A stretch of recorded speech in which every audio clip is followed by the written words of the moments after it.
सुप्रभात मेरे प्रिय विद्यार्थियों।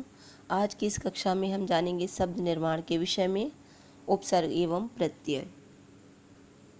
शब्द रचना। शब्द रचना क्या है? वर्णों के सार्थक समूह को शब्द कहते हैं। व्युत्पत्ति के आधार पर शब्द के 3 भेद होते हैं, रूढ़, यौगिक, योग रूढ़। मूलतः शब्द के 2 ही भेद होते हैं, रूढ़, यौगिक। योग रूढ़ अर्थ की दृष्टि से रूढ़ होता है, रचना की दृष्टि से यौगिक और योग रूढ़ समान होते हैं। रूढ़ के हम खंड नहीं कर सकते, अतः रचना में यौगिक ही रह जाते हैं जिनसे हम शब्द रचना कर सकते हैं। यौगिक शब्दों की रचना उपसर्ग, प्रत्यय और समास 3 प्रकार की होती है। उपसर्ग से उपसर्ग क्या है? अति, मूल शब्द अंत और यौगिक शब्द अत्यंत। प्रत्यय से मूल शब्द है लेन, प्रत्यय है दार, यौगिक शब्द है लेनदार। समास। प्रति शब्द है और दिन शब्द यौगिक है और शब्द है प्रतिदिन। कभी कभी एक ही मूल शब्द में उपसर्ग एवं प्रत्यय दोनों का प्रयोग होता है, जैसे स्वतंत्रता में उपसर्ग स्व, मूल शब्द तंत्र और प्रत्यय ता। कभी कभी 2 प्रत्ययों का एक साथ प्रयोग किया जाता है।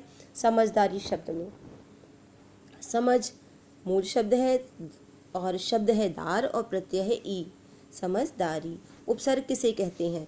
किसी शब्द के पूर्व जोड़े जाने वाला यह शब्दांश जो मूल शब्द के अर्थ को बदल देता है उपसर्ग कहलाता है, या किसी भी शब्द के पहले जोड़े जाने वाले पहले शब्द का अर्थ बदल देने वाले शब्दांश को हम उपसर्ग कहते हैं। उदाहरण के तौर पर देखिए, प्रति प्लस अर्पण प्रत्यार्पण, अभि प्लस मान अभिमान, दूर प्लस आचार दुराचार, वि प्लस हार विहार, नि प्लस योग नियोग। जहाँ प्रति, अभि, दूर, वि और नि उपसर्ग हैं।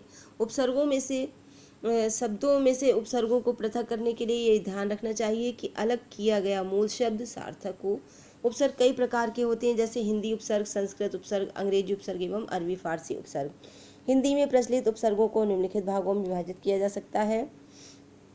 संस्कृत के उपसर्ग कितने हैं? संख्या है इनकी 22। हिंदी के उपसर्ग है संख्या है 13। उर्दू के उपसर्ग है और अरबी फारसी के उपसर्ग और अंग्रेजी के उपसर्ग। प्रत्यय किसे कहते हैं? प्रत्यय वह शब्दांश है जो शब्द के अंत में जुड़कर उसके व्याकरणिक रूप या अर्थ में परिवर्तन कर देता है। प्रत्यय 2 प्रकार के होते हैं, कृत प्रत्यय जो धातु में जोड़े जाते हैं, तद्धित प्रत्यय जो संज्ञा सर्वनाम विशेषण में जोड़े जाते हैं। प्रत्यय के यहाँ पर उदाहरण देखिए। शब्द है लठैत, प्रत्यय है ऐत। सपेरा, एरा, कमाऊ, आऊ, तैराक, आक। लठैत, ऐत, सपेरा, एरा, कमाऊ, आऊ, तैराक, आग, भगोड़ा, ओड़ा, चटोरा, ओरा, ससुराल, आल, पढ़ाई, आई, मिठाई, आई, बुढ़ापा, पा। लिखावट, आवट, चिकनाई, आई, ननिहाल, आल, गुणवान, वान, वीरता, ता, सुंदरता, ता, शक्तिशाली, शाली, कौनते, ए, श्रद्धालु, लू, कोचवान, वान, रखवाला, हारा, हलवाई, वही, लकड़हारा, हारा। गुरुत्व, कुशल, ला, कुलीन, ईन, भारतीय, ई, पंकिल, इल, मिठास, आस, कौशल, आ, दयालु, लू, प्रयासा, आ, लकड़, लड़ाका, आका, गंवार, आर, घबराहट, आहट, लुटिया, इया। तेली, ई, गुलाबी, ई, परिंदा, इंदा, शौकीन, इन, यादगार, गार, तमाशवीन, बीन, साजिश, ईश, पूज्य, पूज्य, पूजनीय, अनीय, देय, या, युगीन, इन, उच्चतम, तम, महत्तर, तर। युगीन, इन, उच्चतम, तम, महत्तर, तर, लघुतर, तर, पंकिल, इल, फेनिल, इल, इकहरा, हरा। तो छात्रों, उपसर्ग और प्रत्यय जिसको आपने जाना, उपसर्ग क्या होते हैं? उपसर्ग 2 शब्दों से मिलकर बना है, उप और सर्ग के योग से निर्मित हुआ है। उप का अर्थ होता है समीप, निकट या पास, जबकि सर्ग का अर्थ होता है सृष्टि करना।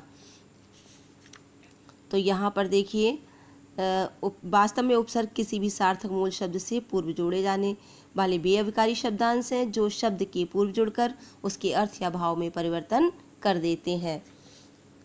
ठीक है। और प्रत्यय किसे कहते हैं? प्रत्यय भी 2 शब्दों से बना है, प्रति प्लस अय। प्रति का अर्थ होता है साथ में पर बाद में, जबकि अय का अर्थ होता है चलने वाला। अतः प्रत्यय का अर्थ हुआ शब्दों के साथ पर बाद में चलने वाला या लगने वाला। प्रत्यय किसी भी सार्थक मूल शब्द के पश्चात जोड़े जाने वाले वे अविकारी शब्द हैं जो शब्द के अंत में जुड़कर उसके अर्थ में या भाव में परिवर्तन कर देते हैं, अर्थात शब्द में नवीन विशेषता उत्पन्न कर देते हैं या उसके अर्थ को बदल देते हैं। तो छात्रों, आज आपने जाना इस कक्षा में शब्द निर्माण के विषय में, उपसर्ग और प्रत्यय के विषय में। आज की कक्षा के लिए इतना ही। आप स्वस्थ रहें, खुश रहें, निरोगी रहें। इसी मंगल कामना के साथ अगली कक्षा में फिर मिलेंगे। धन्यवाद।